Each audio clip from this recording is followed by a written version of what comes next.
Welcome back to the Deep Dive. Today, we're jumping into a whole stack of material aimed at one thing and one thing only. Helping you master the IELTS speaking section. Exactly. It's the part of the test that I think most people find the most nerve-wracking. But we're here to basically pull out the playbook, turn that anxiety into, well, confidence. That's the plan. Our mission today is to distill what can feel like this huge, overwhelming study guide into something actionable. Right. We're not just summarizing the test. We're going to dissect how it's scored.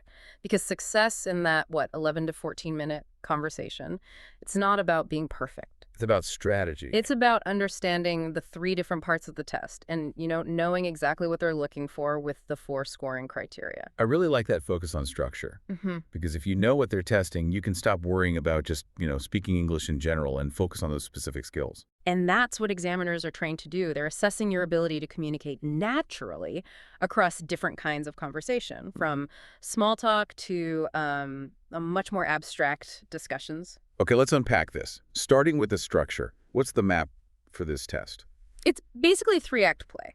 Each part is designed to test a more complex level of your language skills. Okay, so Act 1, that's Part 1, the introduction and interview. Your warm-up. Right, the warm-up. Yeah. About 4 to 5 minutes, and the topics are all pretty general, personal stuff, home, family, work, hobbies, things like that. It's really just to put you at ease. It is, but here's where learners make their first big mistake. They treat it like a simple Q&A. What do you mean? Well, the examiner asks, do you like to read? And the candidate just says, yes, I like books. And that's it. That's it. And it's such a missed opportunity. Because the goal isn't just to answer, it's to show off your range from the very beginning, isn't it? Absolutely. The guide is very clear on this. Yeah. You need to give detailed, expanded answers. So instead of that short reply, you expand it. So something like, yes, I actually read quite a bit. I'm really into historical fiction right now because... Exactly, because I find it fascinating to learn about past eras through a compelling story. That simple little expansion immediately shows off better vocabulary and more complex sentences. And it tells the examiner, okay, this person is comfortable, but I know the source material was really strict about avoiding memorized answers. Why is that so bad? If I practice a perfect answer, shouldn't that score well? You'd think so, but no. The examiner is testing your spontaneous fluency. If your answer sounds rehearsed, maybe a bit too perfect, or you use overly formal words for a simple topic. It sounds fake. It sounds like you're reading from a script, and that hurts your score for both fluency and coherence. You have to be genuine. Okay, so Part 1 is the warm-up. Expand your answers, speak naturally. So after we're all eased in, where does the pressure ramp up? That would be Part 2, the long turn, or what most people call the cue card section. Ah, the monologue. Exactly. It's about 3 to 4 minutes total, but the pressure comes from 2 things. The prep time, and then having to speak continuously. So you get a card with a topic like describe a memorable place or an influential person. Something like that. That's got some bullet points you have to cover. And then the clock starts. You get 1 minute, just 1 minute to prepare. And that 1 minute might be the most important minute of the whole test. It really is. How you use those 60 seconds basically determines how well the next 2 minutes are going to go. So what's the biggest mistake people make in that minute? They try to write full sentences, grammatically perfect sentences. The total time killer. The worst thing you can do. The research is clear. Use that time to jot down keywords, vocabulary, main points that link to the questions on the card. So if the card is describe a memorable trip, I'm not writing the hotel was beautiful. I'm just writing Marrakech, vibrant spice market, sensory overload. Exactly, just content markers. And then you have to speak for 1 to 2 minutes straight with no interruptions. And that's a long time to keep talking. It really is. The key then is to use those notes you scribbled down to give your story some structure. And you have to cover all the points on the card. You can't skip any. If you finish early, the examiner knows you just didn't expand on your ideas enough. And that leads right into the final act. The final and most demanding section. Part 3, the deep discussion. The intellectual sparring match. Another 4 to 5 minutes. And the topics. They shift completely. Oh, completely. If Part 2 was about describing, say, your favorite piece of technology, Part 3 will suddenly be about the societal implications of technological reliance. Wow. So you go from personal stories to these big abstract ideas. Yes. Social issues, education, the environment, the future.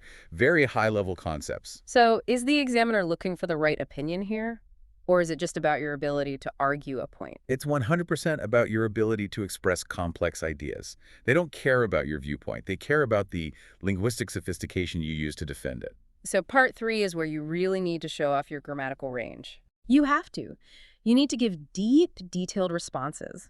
Present arguments, maybe offer some evidence, show you can handle different perspectives. So instead of technology is good, you'd say something like, well, while technological advancement definitely offers unprecedented efficiency, we also have to consider the impact on employment. That is precisely the level of complexity they're looking for. And this all connects back to the bigger picture, the way the entire test is scored. What's fascinating here is the scoring. It all comes down to 4 interconnected criteria.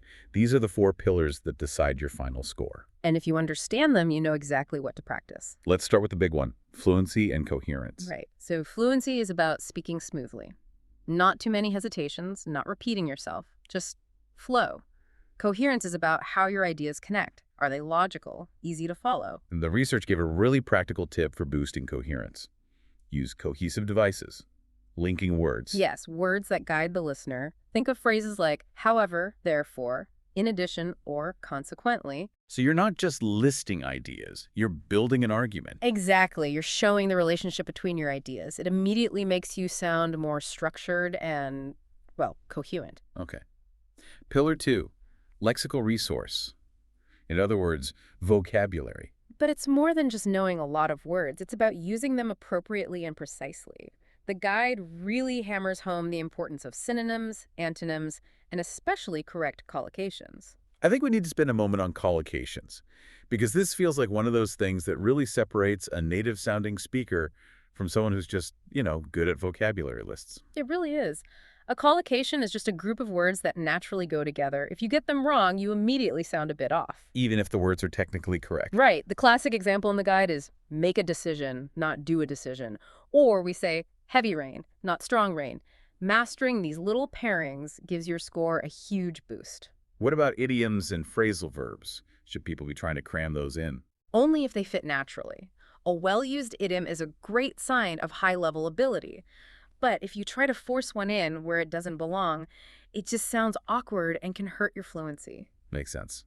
Okay, pillar 3, grammatical range and accuracy. So this is about the structures you use. The test isn't impressed if you only use simple sentences, even if they're all perfectly correct. They want to see range. They want to see variety, a mix of simple, compound, and complex sentences. Can you give an example of what that looks like? Sure. A simple response might be, technology is important, students use computers. A better, more complex response would be, although technology is increasingly important, students must still retain the critical thinking skills that computers can't replicate. I see. So you're linking the ideas to show a more complex relationship. But the more complex I get, the more likely I am to make a mistake. That's the trade-off. And it's about balancing range and accuracy. The advice is to push yourself to use those complex structures, but then to be very aware of the common errors, things like tenses, articles, and plurals.